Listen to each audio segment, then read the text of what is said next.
Think about the last time you caught someone in a lie, and instead of backing down, they got louder, more certain, almost offended that you'd question them at all.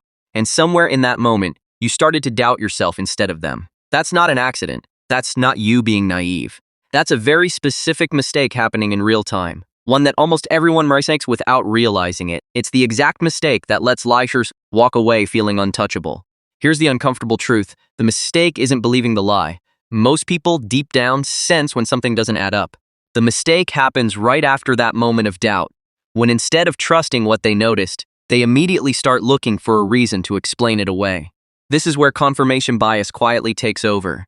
Once you've already decided, even subconsciously, that this person is trustworthy, a friend, a partner, a colleague you respect, your brain starts filtering new information to protect that existing belief. You don't consciously choose to ignore the inconsistency. Your mind does it for you, smoothing over the gap so your worldview doesn't have to crack. And it gets even more interesting than that, because liars, whether they realize it consciously or not, are often experts at exploiting exactly this tendency. They don't need to be flawless. They just need to give you enough of a reason to keep believing what you already wanted to believe. But here's where the real mistake happens, the one that makes them feel truly untouchable. It's not the moment of doubt. It's the moment you voice that doubt, and they respond with outrage instead of explanation. Think about it. An honest person, when questioned, tends to respond to the actual content of the question. A skilled liar, when questioned, often responds to the emotional threat of being questioned. They don't explain. They deflect. They act wounded that you'd even ask. And this is where almost everyone makes the fatal error.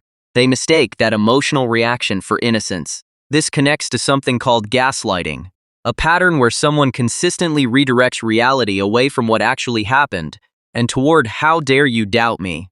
It works because of a simple, brutal social rule most of us were raised on. Hurting someone's feelings feels worse than being lied to. So when a liar performs offense, wounded pride, even tears, most people instinctively retreat, apologize, or soften their questioning. Not because the explanation made sense, because the emotional discomfort became too much to sit inside. This is the mistake, prioritizing someone's emotional reaction over the actual evidence in front of you. And once a liar learns that this works on you, they know they can use it again. That's what makes them feel untouchable, not cleverness.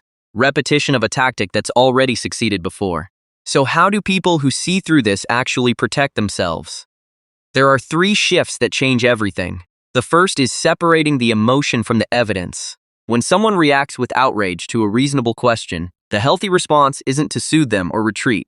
It's to notice, calmly, that the reaction and the answer are 2 different things. You can say, "I hear that you're upset, but I still haven't heard what actually happened."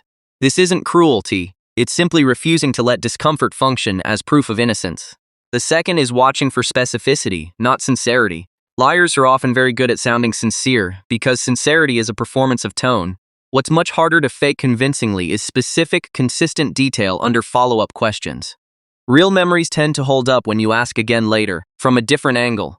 Fabricated ones often shift slightly because the person is reconstructing a story rather than recalling an event.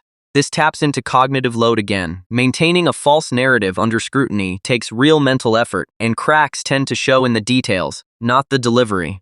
The third, and the hardest, is being willing to sit in the discomfort of not smoothing things over immediately.